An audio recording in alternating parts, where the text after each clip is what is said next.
और कोई उपाय नहीं है दुख से निवृत्ति का। जो उपाय कहे जाते हैं वो भी दुख रूप ही है। भगवद विमुख पुरुष को चाहे जो भी साधन कर ले वो परम सुख को प्राप्त नहीं हो सकता। चाहे जो देवता को रिझा ले परम सुख को प्राप्त नहीं हो सकता। यदि भगवत विमुख है तो हर वरदान उसके नाश का कारण बन जाएगा, और भगवत सन्मुख है तो शाप भी महावरदान बन जाएगा। काकभूषुंड जी महाराज भगवान के प्रेमी जन, लोमस जी ने शाप दे दिया, जा काक हो जा। हो क्या फर्क पड़ा? अपार भगवान की भक्ति में डूबे हुए आज भी विराजमान। सूर्य भगवान को रिझा कर समंतक मणि प्राप्त की, लेकिन श्री कृष्ण की विमुखता उनके हृदय में थी। क्या दशा हुई श्रीमद् भागवत में देख लीजिए। वो भी मारे गए, उनके भाई भी मारे गए। अगर हम प्रभु से विमुख हैं तो कोई तपस्या, कोई तीर्थ स्नान, कोई पवित्र शुभ कार्य ये हमारा मंगल नहीं कर सकते। और अगर हम प्रभु श्री हरि के चरण आश्रित हैं तो किसी की भी सामर्थ्य नहीं कि हमारा नाश कर सके,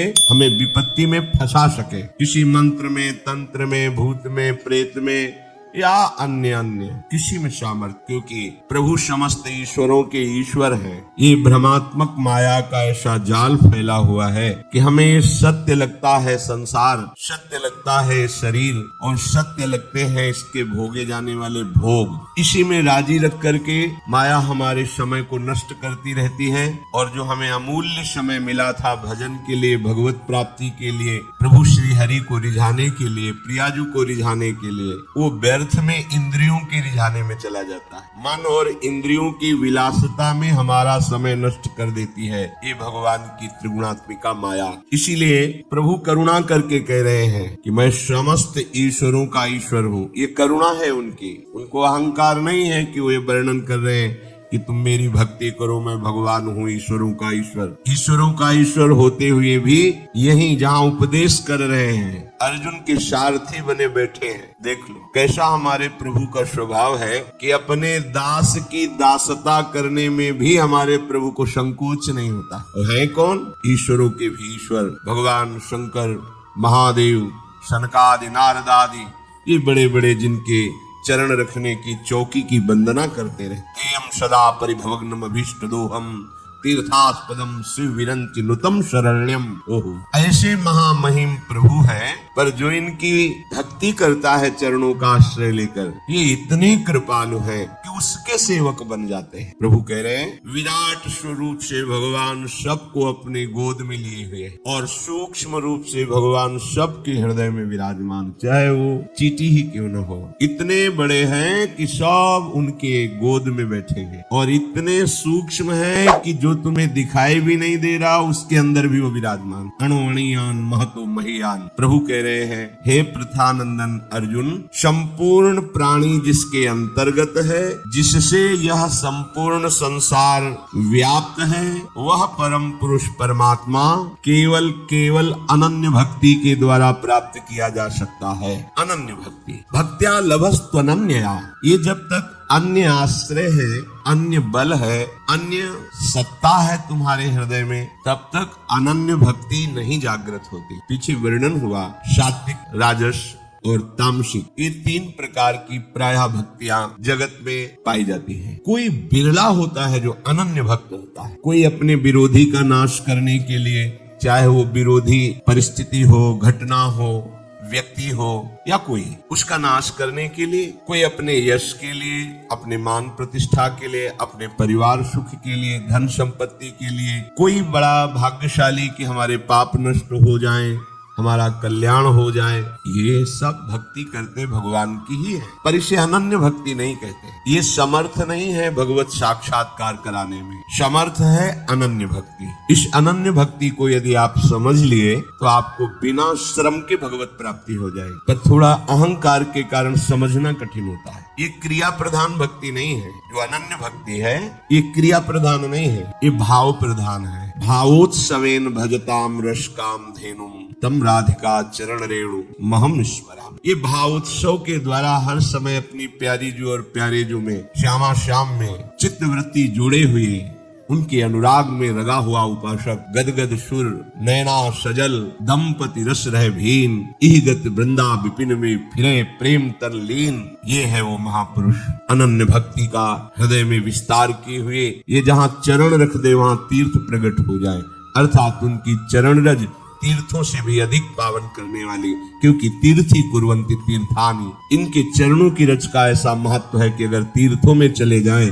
तो तीर्थ निष्पाप हो जाए। लोगों के लोक पावन करने की सामर्थ्य होती है भगवान के अनन्य भक्त में। अनन्य भक्ति का प्रादुर्भाव अनन्य भक्तों के संग से ही होता है। रेमन रसकन संग बिन रंच न उपजय प्रेम। भक्ति की क्रियाएं हो सकती है पर अहम युक्त क्रियाएं होने के कारण दैन्य भाव नहीं आएगा, क्योंकि दैन्य भाव अधीनता से आता है। इष्ट गुरु की अधीनता ही दैन्यता लाती है, और साधन की प्रणाली और उसको मैं कर रहा हूँ इसमें अहमता रहती है। पवित्र है वो, पुण्यात्मा है वो, साधक है वो, पर भगवत प्रेम का अधिकारी नहीं है। भगवत प्रेम का अधिकारी दैन्य होता है। उसको हृदय में अनुभव होता है कि मैं तो एक तिनका हूँ, मुझे प्रभु की कृपा जहाँ उड़ा के ले जाए, जहाँ रख दे, जैसे चलावे, पूर्ण आत्म समर्पण, कर्ता भाव रहित, भोक्ता भाव रहित, मन का निरंतर अपने आराध्य देव में ही सावई मनः कृष्ण पदारविंद रमण करना, आराध्य देव में ही संतुष्ट रहना, आराध्य देव में ही संपूर्ण संसार के संबंधों का विसर्जन कर देना, त्याग देना, आराध्य देव के सुख में ही समस्त लोक लोकांतरों के सुख को स्वाहा कर देना, भस्म कर देना। अनन्य भक्ति भगवान को सेवक बना लेती है। ये अनन्यता बड़ी दुर्लभ है। बातें बनाना अलग बात है, लेकिन प्रभु का अनन्य भक्त बनना बहुत कठिन बात है, और सरल उसके लिए हो जाती है जिसको अनन्य प्रेमी मिल जाता है। यदि प्रियालाल की कृपा से अनन्य भगवत प्रेमी का सानिध्य मिल जाए तो फिर इस संक्रामक रोग की तरह अनन्य भाव हमारे हृदय में आ जाता है। जैसे संक्रामक रोग संग के प्रभाव से उसकी जूठन हो जाए पाले या उसका, तो वो अंदर प्रभाव ऐसे ही उनकी चरण रज, उनका उच्छिष्टामृत, उनकी कृपा दृष्टि और उनके अनुभूत वचन हमारे हृदय के समस्त संशयों का नाश करके प्रभु के प्रति प्रियता प्रकट कर देते हैं। ये दुर्लभ चमत्कार है। प्रकृति में ही प्रकृति का कुछ चमत्कार दिखाना ये कोई खास बात नहीं। अनन्य भक्त का चमत्कार है घोर विषयी मन को निर्विकार करके प्रियालाल के अनुराग में डुबो देना। अगर आप अहंकार के सहित इस मन को, तन को समर्पित कर दे, अर्थात उनकी आज्ञा में अपने जीवन को समर्पित कर दे, तो ये अनन्य भक्ति आना मुश्किल नहीं है। अन्यथा अन्य साधनों से तो बड़ी कठिन है। प्रियालाल की विशुद्ध कृपा जब होती है तब भगवत प्रेमी महात्माओं का संग मिलता है। कहो कृपा उपजे के भांति रसिकन संग फिरो दिन राती। रात दिन भगवत प्रेमी महात्मा के वचन के संग में रहे, यही रसिकों का संग है। उनकी आज्ञा पे अपना जीवन समर्पित कर दे तो अनन्य भक्ति का जागरण हो जाता है। प्रभु स्वयं कपिल देव जी के रूप में प्रकट होकर माता देवहूति के प्रश्न करने पर कि हे प्रभु, मैं इंद्रियों से भोग भोगते भोगते ऊब गई हूँ। ये दुष्ट इंद्रियां कभी भोगों से तृप्ति का ही अनुभव नहीं कर रही। हे नाथ, जिसका मन एकाग्र नहीं है, इंद्रियां भोगों में फंसी, वो कैसे आपको प्राप्त कर सकता है? श्री भगवान ने करुणा करके कहा कि हे माता, एक अध्यात्म योग ही ऐसा है जो समस्त दुखों से निवृत्त कर देता है। योग आध्यात्मिका पुंसाम मतो निःश्रेयसाय में, परम सुख, परम आनंद, जहाँ न मृत्यु है, न रोग है, न अभाव है। जो हम सुख चाहते हैं, तो जहाँ सुख नहीं है वहाँ ढूंढ रहे हैं, इसीलिए आज तक नहीं मिला, सब अशांत है। आपको तो जो जो चीजें चाहिए, जो वस्तुएं, धन संपत्ति, पद की आकांक्षा रखते हैं, तो आपको लगता है अगर ये मिल जाते तो मैं सुखी हो जाता। अपने को ऐसे बहुत मिले हैं जिनके पास आप चाह रहे हैं, उनकी बहुत मात्रा में संग्रह किया हुआ है, बहुत अधिकारिता है, बड़ा पद है, खूब ऐश्वर्य है, जगत में उनका नाम है, सम्मान है, पर हृदय जल रहा है, हृदय अशांत है। क्यों? क्योंकि जहाँ शांति प्राप्त होती है वहाँ उनका संबंध ही नहीं है। अशांत से कुतः सुखम, जिसका चित्त अशांत है उसे सुख कैसा? ब्रह्म। कुछ वर्ष की आयु, शरीर समाप्त हुआ, न पद रह गया, न संपत्ति रह गई, न नाम रह गया, न व्यवहार रह गया, न परिवार रह गया, अकेले अपने कर्मों की पोटली बांध करके फिर नया जन्म, फिर वही पढ़ाई लिखाई, दुनिया का प्रपंच। नहीं तो अन्य योनियों में कीड़ा मकोड़ा, पशु पक्षी। विश्राम कहाँ है? अध्यात्म योग में। श्री भगवान कह रहे निःश्रेयसाय, मतलब दुखों का आत्यंतिक नाश, दुख का लेस नहीं जहां। अब अपने तो दुखालय में रह रहे हैं तो सुख को इसी में ढूंढ रहे हैं। तो हम समझते हैं कि अरबों खरबों रुपया मिल जाए, सुंदर सुंदर भोग सामग्री मिल जाए, मैं सुखी हो जाऊंगा। ऐसे अभी इसी भूमंडल पे हैं जिनको खुद पता नहीं कि मेरे पास कितनी धनराशि है। रोज नए नए भोग भोगते हैं पर नींद नहीं आती, नींद की दवा लेना पड़ता है। मानसिकता बिगड़ी हुई है, विक्षिप्त है, हृदय जल रहा है, हर समय भयभीत है, कहीं ऐसा ना हो जाए, कहीं ऐसा। सुख विनिश्चितम बदामि तेन अन्यथा वचांसि में, गोस्वामी जी कहते मैं सत्य कह रहा हूं, मेरी बात अन्यथा नहीं। जब तक तुम हरि भजन नहीं करोगे तब तक तुम्हें त्रिकाल में त्रिभुवन में कहीं भी शांति नहीं। छूटवे के जतन विशेष बांधे जाएगो, वह विष भोजन जो सुधा सानी खाएगो। अगर अमृत भी खाएगा तो विष बन जाएगा। हरि विमुखता में तुझे कहीं शांति नहीं मिलेगी। अगर हरि के सन्मुख हो तो विष भी अमृत हो जाए। गरल सुधा रिपु करहि मिताई, गोपद सिंधु अनल शीतला, आग शीतल चंदन की तरह हो जाएगी। समुद्र जो अथाह अगाध है वो गाय के खुर के गड्ढे के समान हो जाएगा। विष अमृत बन जाएगा, दुश्मन सब मित्र बन जाएंगे यदि हरि की कृपा हो जाए तो ये हरि के चरणों का आश्रय ही आत्यंतिक सुख का स्वरूप है। ये कैसे प्राप्त होता है? तो श्री भगवान कहते हैं कि मन ही बंधन और मोक्ष का कारण है। चेता खलवश्य बंधाए मुक्तये चात्मनोमतम, ये तुम्हारा जो चित्त है, जो मन है, यही तुम्हारे बंधन का कारण है। ये जब किसी विषय का चिंतन करता है भोग भावना से, किसी व्यक्ति का चिंतन करता है राग या द्वेष से, तो ये बंधन का कारण बन जाता है। अगले जन्म की ये पूरी तैयारी करा देता है, नाना प्रकार के भ्रमात्मक दुख सुखों में फंसा देता है। और जब यही मन प्रभु का चिंतन करने लगता है, प्रभु के नाम का, प्रभु के रूप का, प्रभु की लीलाओं का, प्रभु के गुणों का, प्रभु के भक्तों का, तो यही मोक्ष का खुला हुआ द्वार हो जाता है। यही मन, जब मन किसी व्यक्ति को भगवत भाव से, किसी भोगों को प्रभु की सेवा में अर्पित करने के लिए, यही मोक्ष का कारण बन जाता है। और जब किसी भोगों को स्वयं भोगने के लिए और किसी व्यक्ति को राग द्वेष से, यही बंधन का कारण स्पष्ट। इसीलिए भगवान बहुत जोर देते हैं अनन्य चिंतन पर। तुम्हारा चिंतन भगवत भाव से निरंतर चलता रहे तो जितनी श्वासें हैं वो प्रभु को अर्पित कर देने का फल होगा, प्रभु के समीप पहुंच जाना। ये तो बहुत कठिन है, मन को संसार के चिंतन से हटा करके प्रभु के चिंतन में लगाना, ये तो बहुत कठिन है। क्योंकि हमारी आसक्ति हो गई है शरीर में, शरीर संबंधियों में, भोगों में, पद प्रतिष्ठा में। बड़ा सुख लगता है जब हमारा यश, हमारी प्रतिष्ठा, हमारा मान, हमारा ऐश्वर्य, हमारा संबंध ये बहुतायत में दिखाई देता है तो अहंकार को बड़ा सुख मिलता है। यही दुख में फंसने का मूल कारण है और संसार में यही उद्देश्य रखा जाता है। देखो ना भ्रम, जो हमारे दुख का मूल कारण है वही हम उद्देश्य लिए घूम रहे हैं। तो सुख कैसे मिलेगा? धतूरा बोगे तो विषय खाने को मिलेगा ना, अमृत तो नहीं मिल जाएगा।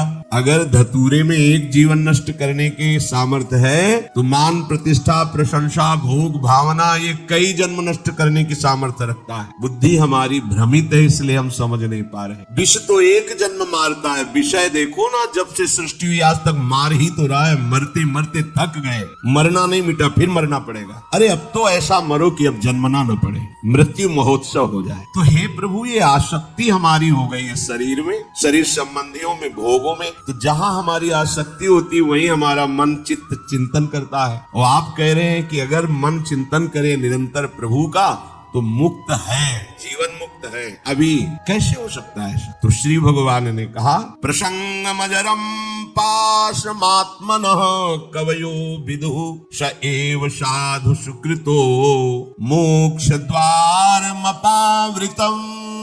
खुला हुआ मोक्ष का द्वार खुल गया। क्या? जो तुम्हारी शरीर में आसक्ति है, शरीर के रिश्ते नाते संबंधियों में आसक्ति है, भोगों में आसक्ति है, वही नरक का खुला हुआ द्वार है। कैसे? त्रिविधम नरकस्येदम द्वारम नाशन मात्मनः कामः क्रोधा तथा लोभा तस्मादेत्रयम् त्यजेत्। जब तुम शरीर भाव से होते हो तभी तुम्हें काम वेदना सताती है। काम में बाधा पड़ने पर क्रोध का जागरण होता है, क्रोध ही नाश का स्वरूप बन जाता है। क्रोध हमारी स्मृति का नाश करता है, स्मृति से बुद्धि नष्ट हो जाती है, बुद्धि नाश ही सर्वनाश हो जाता है। काम, क्रोध और लोभ ये नरक के खुले हुए द्वार है। अगर यही आसक्ति प्रभु के प्रेमी महात्मा के चरणों में हो जाए तो कह रहे हैं मोक्ष द्वारम अपावृतम, खुल गया मोक्ष का द्वार। अब बस केवल प्रवेश करना है, अर्थात उनकी आज्ञा का पालन। जो आसक्ति शरीर में, भोगों में, संबंधियों में है, यदि वो श्री भगवान के प्रेमी महात्मा सदगुरुदेव के चरणों में हो जाए तो मोक्ष का खुला हुआ द्वार है। अब प्रभु वर्णन करते हैं कि वो महात्मा जन कैसे होते हैं, जिनके चरणों में संपूर्ण आसक्ति समर्पित की जाए और हमें भगवत प्राप्ति हो जाए। साधारण शब्दों में, जिनके चरणों के सहारे से हम माया से मुक्त हो जाए, अर्थात जिनके चरणों में सर रख करके निश्चिंत हम हो जाए कि हो गया, मुझे गुरुदेव मिल गए, मानो प्रभु मिल गए, गुरुदेव का सहारा मिल गया, अब ये संसार समुद्र मुझे डुबो नहीं सकता, क्योंकि गुरु कृपालु कृपया वदेत विश्वेश्वर पादाम्बुज दीर्घ नौका। कृपालु गुरुदेव अपनी वाणी से हमें ऐसे सावधान करके निकाल लेते हैं समुद्र से, जैसे कोई समुद्र में डूब रहा और विशाल नौका समीप लाकर उसे उठाकर उस नौका में बैठा ले। तो विश्वेश्वर पादाम्बुज दीर्घ नौका, भगवान विश्वेश्वर के चरणारविंद रूपी दीर्घ नौका का आश्रय गुरुदेव प्रदान कर देते हैं। प्रिया प्रीतम के चरणों की शरणागति। तो वो कैसे होते हैं जिनके चरणों में हम आत्मसमर्पण कर दें? तो श्री भगवान कहते हैं वो संत कैसे, तितिक्षवः, बड़े सहनशील होते हैं। कितना भी कोई उनका अपमान करे, निंदा करे, विरोध करे, उनके हृदय से यही निकलेगा, तुम्हारा सर्व मंगल हो, न इस लोक में तुम्हें कभी कष्ट मिले, न कभी परलोक में कष्ट मिले, भगवान तुम्हें सदैव सुखी। ठाकुर श्री हरिदास जी को 22 बाजारों में कोड़ों से मार मार करके मृत्यु दंड दिया। अपराध कृष्ण नाम गायन का। कैसा दुष्ट है संसार। जो अपराधी हैं उनको दंड देना उचित है, लेकिन जो निरपराध है उनको दंड देना भारी दुष्टता है। कैसी दुष्टता। हर समय जो नाम में डूबे हुए हैं ऐसे निर्मल महात्मा को 22 बाजारों में कोड़े मार मार कर मृत्यु दंड का ऐलान ऐसा ही किया। सुकोमल त्वचा, जहां कोड़ा पड़ता त्वचा खिंच जाती, रक्त छलछला आता, उसी पे और कोड़े मारते। एक बार भी ऐसा नहीं कहा कि हे हरि बचा लो, नहीं कहा। हरि बोल, जैसे ही कोड़ा लगता हरि बोल। वो दुष्ट जल्लाद जब मारते और देखा कि व्यथित नहीं हो रहा, अब भी बोलता है हरि बोल हरि बोल, मुस्कुरा दिए, अब तुम्हारा कल्याण हो। उनको अपनी पीड़ा की फिक्र नहीं है। ये जो दुष्ट भाव से पीट रहे हैं, ये हरि को समर्पित शरीर है, इनका पतन हो जाएगा, ये तो नष्ट हो जाएंगे। जब वो बोले हरि बोल कहता है तो प्रसन्न हो गए हरिदास।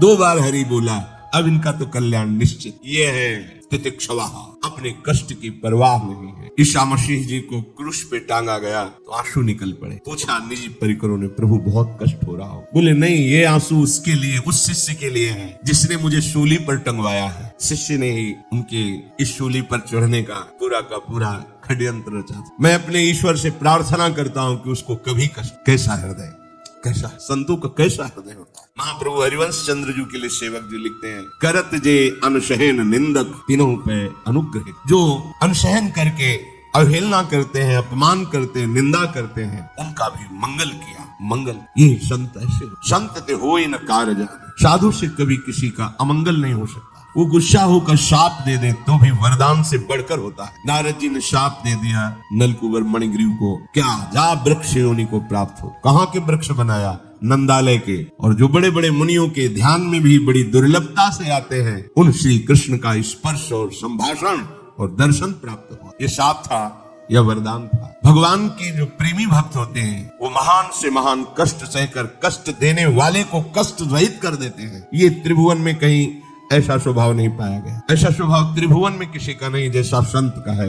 इसीलिए भगवान अधीन हो जाते हैं। स्वयं भगवान कहते हैं, निरपेक्षम मुनिम शांतम निर्वैरम समदर्शनम अनुब्रजाम्यहम नित्यम पुयेत्यंगुरेणुभिः। ये जो किसी की अपेक्षा नहीं रखते, जो सदैव मेरा ही मनन करते हैं, हर परिस्थिति में शांत रहते हैं, किसी से द्वेष नहीं करते, सब में मेरा ही भाव करके समदर्शी हैं, ऐसे महात्माओं के पीछे मैं डोलता हूँ कि उनकी चरण रज मेरे ऊपर पड़ जाए और मैं पावन हो जाऊं। ये श्री भगवान के वचन। कैसी महामहिमा भगवत प्रेमी महात्मा कारुणिकाः, उनके हृदय में करुणा उछलती रहे। थोड़ा सा जो वात्सल्यमयी माँ है उसकी तरफ झांक के देखो। तुम भले उसे पीट दो, अपमानित कर दो, लेकिन तुम्हें ठोकर भी लगेगी तो उसका हृदय बोलेगा, अरे अभी पीट के गया है पर उसको ठोकर लगेगी तो उसका हृदय लगा तो नहीं तेरे। एक वात्सल्य के अंश से समस्त ब्रह्मांडों की माताओं का हृदय रचा गया है। ऐसे वात्सल्य समुद्र प्रभु को जो रिझा लिए हैं, उन महात्माओं का हृदय कैसा होगा, अनुमान भी नहीं लगा सकते हैं। कारुणिकाहा, करुणा के समुद्र होते हैं, क्योंकि करुणा समुद्र प्रभु अपने समस्त गुणों से, वैभव से युक्त होकर उनके हृदय में प्रकाशित हो जाते हैं तो सबके, पर माया का पर्दा लगाए हुए बैठे हैं। और भगवत भक्तों के चिंतन के प्रभाव से, भजन के प्रभाव से हृदय का पर्दा हट जाता है, जो मायाकृत है, और भगवान हृदय देश में ही उनके खेलते हैं। इसलिए उनके हृदय में बहुत करुणा होती। कारुणिकाहा सुहृदा सर्वदेही नाम, संपूर्ण प्राणियों से बिना किसी स्वार्थ के उनका प्रेम होता है। सबके वो अहेतुकी मित्र होते हैं, कोई स्वार्थ नहीं, केवल तुम्हारा मंगल हो जाए, तुम सुखी हो जाओ, तुम्हें कभी दुख का मुख न देखना पड़े। जो भगवत प्रेमी महात्मा है, वास्तविक जो भगवत प्रेमी महात्मा है, उनकी एक एक चेष्टा जगत मंगल के लिए होती है। सुहृदा सर्वदेही नाम, अजात शत्रुवः, कभी उनके हृदय में किसी के प्रति शत्रु भाव नहीं होता। अगर एक भी व्यक्ति के प्रति शत्रु भाव रहेगा तो यहाँ लौट के आना पड़ेगा। एक भी व्यक्ति से आसक्ति हो गई तो लौट के आना पड़ेगा। मृग के बच्चे से हुई मृग बन गए, पुरंजनी से हुई पुरंजनी बन गए। हमारी ऐसी भगवत भावना बढ़े कि पूरी सृष्टि में कोई एक भी शत्रु न हो। जो तुमसे द्वेष करे उसको प्रणाम करो। यदि भगवत प्राप्ति के मार्ग में बढ़ रहे हो, जो तुमसे ना बोले उससे तुम कभी भी रूठो मत। सामने पड़े तो राधे राधे श्री हरि। कभी ऐसा नहीं कि ये तो दुष्ट है, मैं गाली देता, नहीं, हमारा प्रभु ही हमारे हृदय को मजबूत करने के लिए ऐसा स्वांग रच रहा है। सच्ची मानना, भगवान अपने भक्त को समर्थ बनाने के लिए लीला करते हैं, वही है, कोई दुष्ट नहीं है। किसकी सामर्थ्य है कि प्रभु के पार्षद को गाली दे दे, प्रभु के पार्षद को पीट दे, प्रभु के पार्षद की अवहेलना कर दे। ये भगवान इसीलिए करवाते हैं कि तुम समर्थ बनो, द्वंद्वों को परास्त करो, ना कि द्वंद्वों से परास्त हो जाओ। तुम मेरे सेवक कहलाकर द्वंद्वों से परास्त हो जाओगे तो ठीक नहीं है। ये भगवान का भक्त जरा सी बात में देखो विकल हो, नहीं, कोई भी भगवान का प्रेमी महात्मा ऐसा चरित्र नहीं पाया गया कि कभी किसी भी परिस्थिति में व्यथित हो गया है। नहीं, यम ही न व्यथ्यन्ते ते पुरुषम पुरुषर्षभ सम दुखा सुखाधीरम स्वमृतत्वाय कल्पते। जो सुख दुख में समान किसी भी परिस्थिति में हृदय व्यथित नहीं हुआ, हर समय राधा राधा राधा परम पद उसके चरणों में लौटता है, वही परम पद का अधिकारी। अजात शत्रुवः, तुम्हारा कोई एक भी शत्रु नहीं होना चाहिए, क्योंकि भगवान कहते संतों का एक भी शत्रु नहीं होता। अपना मन ही शत्रु है, कोई और बाहर शत्रु नहीं। जब तक आप अपने मन को प्रभु के चरणों में नहीं लगाते, तब तक ये जाल फैलाता रहता है। एक को मित्र बनाएगा, एक को शत्रु बना लेगा, एक में राग कर लेगा, एक में द्वेष कर लेगा, और हमारे नए जन्म की व्यवस्था कर देगा। ये मन ही हमारा शत्रु है जब तक वश में नहीं होता। ये मन ही हमारी दुर्गति का कारण है जब तक ये प्रभु में नहीं लगता। प्रभु में लग जाए, वश में हो जाए, तो इससे बड़ा कोई मित्र नहीं। मन ही श्री कृष्णाकार होकर भगवत साक्षात्कार करा देता है। अगर आपको यह वीडियो अच्छी लगी है तो वीडियो को लाइक करें, कमेंट करें और चैनल को सब्सक्राइब जरूर करें। और मैं आपको मिलता हूं कल एक और नए वीडियो के साथ। राधे राधे।